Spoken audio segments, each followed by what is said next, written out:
Good morning and welcome to the Geelong District Footy Show for another Saturday morning. Yes, it's finally happened. I've taken over, you can see there on the graphic, host GDFL Footy Show. Yes, I'm here. The big fella's not here. Dick is away this morning, so unfortunately for him, I've taken over and this might be it.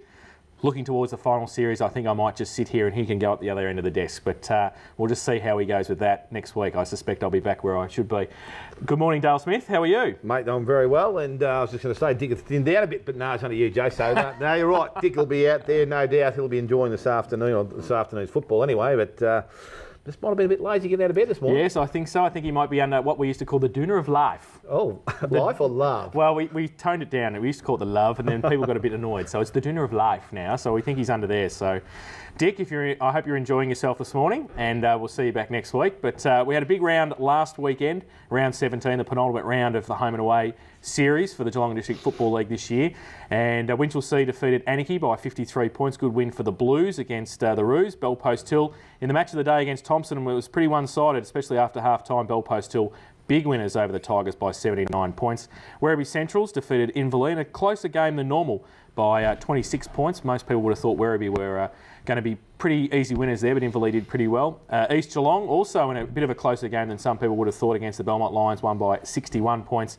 North Geelong over Cry, big winners, the Magpies in the Battle of the Northern Suburbs by 103 points. And a big win to Bannockburn, shoring themselves up in the top three against Geelong West, that big win by 135 points last week.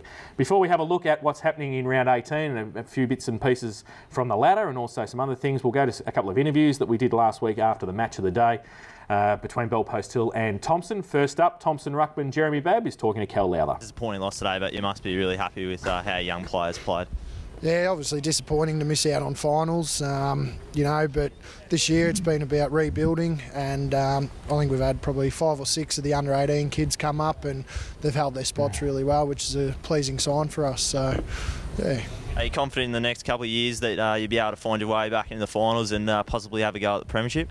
Yeah, definitely. We've got a good young group together, and we're all moving forward. We do hang around off the field, which is going to hold us in good stead, and put the hard yards in on the training track, and we should be right. So. Terrible conditions today, obviously not much fun in the mud. Yeah, a little bit slippery, but that's just part and parcel, so yeah, can't go wrong. Just finally, where do you think your team really struggled today? I know they're a really good side, but what were some of the things that were said, why you couldn't get the job done today?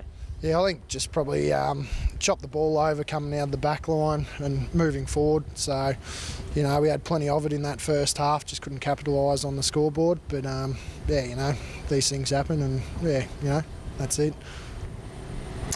So that was Thompson ruckman Jeremy Babb talking to Cal Lowther. The Bellpost Hill, they were the big winners on the day, 79-point victors, tuning up for the finals next week.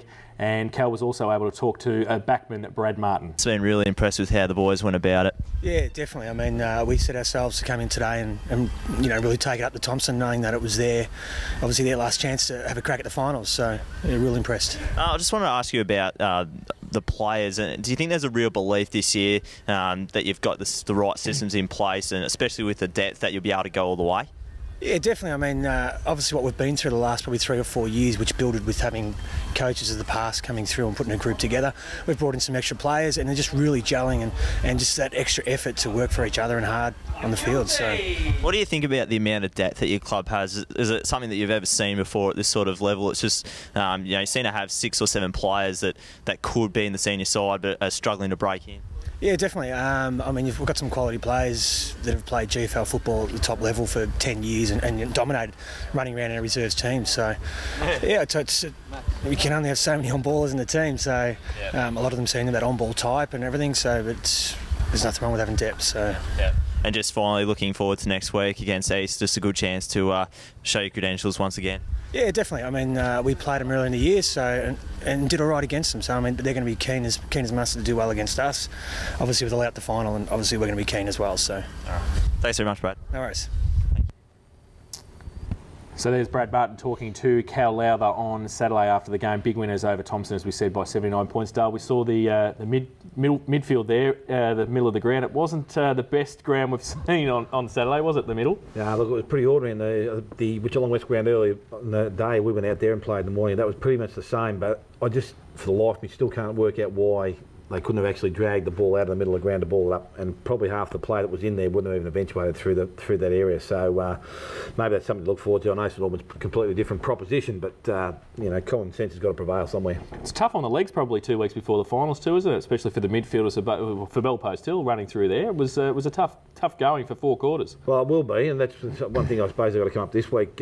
East Geelong, where did they go last week? Played Belmont Lions. I'm not too sure their ground would have been maybe a little bit wet through the middle, but I don't think anything like what we saw on the weekend. So, yeah, look, it could take its toll, but they're pretty smart these days in the recovery, so it should be all right.